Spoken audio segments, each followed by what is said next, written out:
जय हिंद मित्रांनो, आपल्या सर्वांचे स्वागत आहे आपल्या या SPS इन्फो यूट्यूब चॅनलवर. मित्रांनो, तुम्ही चॅनलवर नवीन असाल तर चॅनलला लगेच सबस्क्राईब करून घ्या. आपण आपल्या चॅनलवर रोज एक चालू घडामोडीविषयीचा व्हिडिओ टाकत असतो, जेणेकरून तुम्हाला अभ्यासामध्ये खूप फायदा होईल आणि तुम्ही कुठलीही परीक्षा द्या, तुम्हाला आपल्या या व्हिडिओच्या माध्यमातून नक्कीच खूप फायदा होईल मित्रांनो. तर चला तर मग आजच्या या व्हिडिओला आपण सुरुवात करूया. तर आजचा आपला पहिला प्रश्न आहे, इस्रोने रियुजेबल लॉन्च व्हेकलच्या लँडिंग मिशनची यशस्वी चाचणी केली त्याला काय म्हणतात? तर या प्रश्नाचे उत्तर आहे पुष्पक. यानंतरचा आपला दुसरा प्रश्न आहे, अलीकडेच 19वी SCO सुरक्षा परिषदेची बैठक कोणाच्या अध्यक्षतेखाली झाली आहे? तर सुरक्षा परिषदेची बैठक झाली आहे कझाकस्तानच्या अध्यक्षतेखाली. 2023मध्ये सुरक्षा परिषदेची बैठक झाली होती भारतच्या अध्यक्षतेखाली. 2022मध्ये झाली होती उझबेकिस्तान, 2021मध्ये झाली होती ताजिकिस्तान आणि 2020मध्ये रशियाच्या अध्यक्षतेखाली सुरक्षा परिषदेची बैठक झाली होती. यानंतरचा आपला तिसरा प्रश्न आहे, जागतिक आरोग्य दिवस केव्हा साजरा करण्यात येत असतो? तर या प्रश्नाचे उत्तर आहे, जागतिक आरोग्य दिवस हा 7 एप्रिलला साजरा करण्यात येत असतो. तर या वर्षीची म्हणजे 2024ची थीम आहे माय हेल्थ माय राईट. हे की तुम्ही लक्षात ठेवा.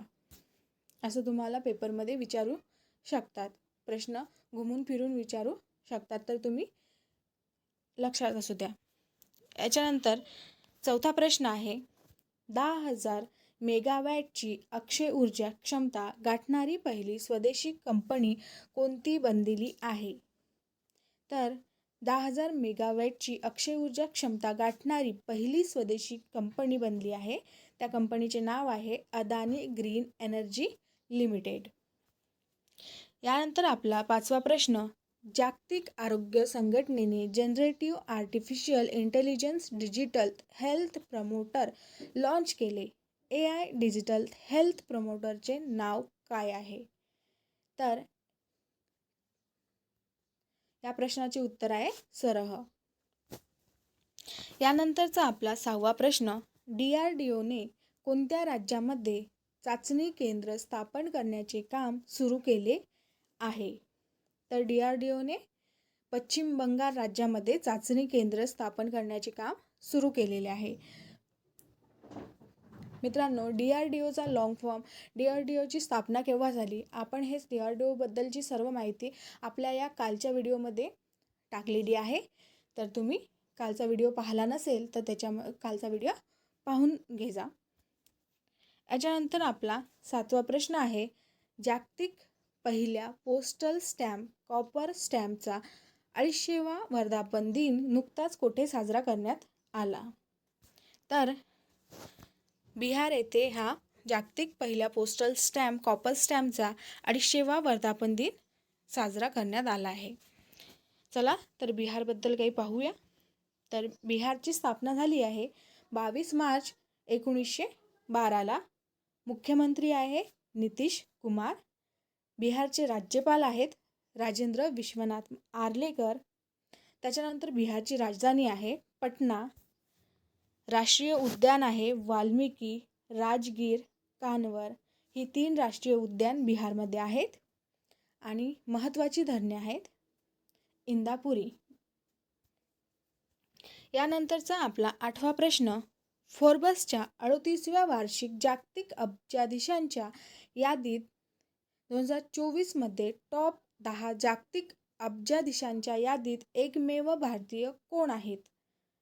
तर या प्रश्नाचे उत्तर आहे मुकेश अंबानी. तर अब्जाधीशांच्या सर्वाधिक संख्या जर तुम्हाला विचारल्या तर 1 नंबरला आहे अमेरिका, 2 नंबरला आहे चीन आणि 3 नंबरला आहे भारत.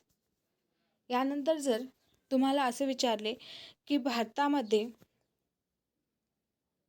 अब्जाधीशांची सर्वाधिक संख्या, तर भारतामध्ये पहिल्या नंबरला आहे मुकेश अंबानी आणि दुसऱ्या नंबरला आहे गौतम अदानी. तसेच वर्ल्ड वाईडमध्ये आहेत बर्नर्ड ॲम्ब्युल्ट अँड फॅमिली. 2 नंबरला आहे इलॉन मस्क. हे तुम्ही लिहून घेऊ शकता किंवा लक्षात ठेवू शकता. त्यानंतरचा आपला 9वा प्रश्न आहे, मायथी वर्सेस रियालिटी प्लॅटफॉर्म नावाचा प्लॅटफॉर्म कोणी लॉन्च केला आहे? तर हा प्लॅटफॉर्म लॉन्च केला आहे निवडणूक आयोगाने, ज्याचे नाव आहे मायथी वर्सेस रियालिटी प्लॅटफॉर्म. कशासाठी? तर 2024च्या लोकसभा निवडणुकामध्ये चुकीच्या माहितीचा प्रसार रोखण्यासाठी हा प्लॅटफॉर्म निवडणूक आयोगाने लॉन्च केला आहे. तर निवडणूक आयोगाने याआधी सी विजिल ॲप लॉन्च केले होते. कशासाठी? जागरूक नागरिकांना आचारसंहितेच्या उल्लंघनाच्या घटना पाहिल्यानंतर काही मिनिटात थेट अहवाल देण्याची परवानगी देते.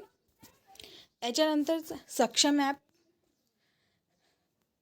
अपंग लोकांसाठी मतदार ओळख आणि नोंदणी प्रक्रिया सुलभ करणे. हे 3 ॲप यावर्षी निवडणूक आयोगाने लॉन्च केले आहेत. यानंतरचा आपला 10वा प्रश्न आहे, आगामी लोकसभा निवडणुकीत तरुणांना मतदान करण्याचे आवाहन करण्यासाठी भारतीय निवडणूक आयोगाने कोणाला नियुक्त केले आहे?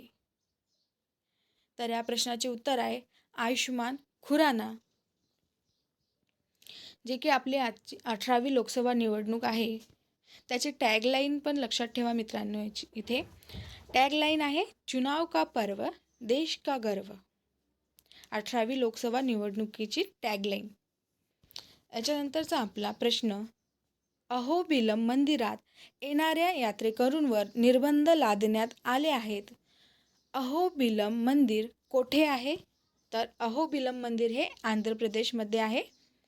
तर निर्बंध का लादण्यात आलेले आहे? तर पहा मित्रांनो, तीव्रतेमुळे निर्बंध लादण्यात आले आहेत.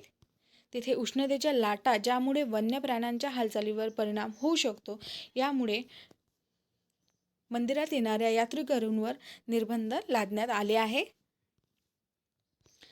तसेच आपण आंध्र प्रदेश पाहतच आहे, तर आंध्र प्रदेशबद्दल आणखी माहिती पाहूया. तर आंध्र प्रदेशची स्थापना झाली आहे 1 नोव्हेंबर 1953ला. आंध्र प्रदेशचे मुख्यमंत्री आहे YES जगनमोहन रेड्डी. राज्यपाल आहेत एस अब्दुल नजीर. राजधानी आहे विशाखापट्टणम.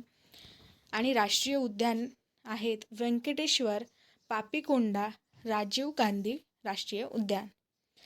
काही महत्त्वाची धरणे आहेत पहा, सोमशिला, श्रीशैलम, नागार्जुन सागर हे महत्त्वाची 3 धरणे आहेत.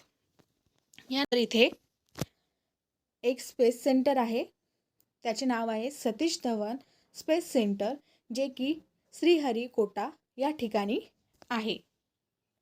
यानंतरचा प्रश्न, कोणत्या राज्याला काला नामक तांदळाचा GI टॅग मिळाला आहे?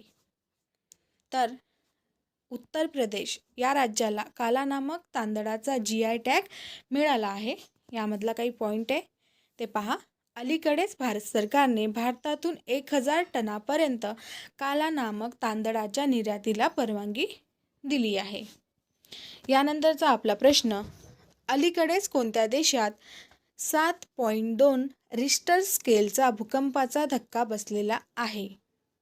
तर या प्रश्नाचे उत्तर आहे तैवानला 7.2 रिश्टर स्केलचा भूकंपाचा धक्का बसलेला आहे. मित्रांनो, तुम्ही चॅनलला सबस्क्राईब केले नसेल तर चॅनलला सबस्क्राईब करा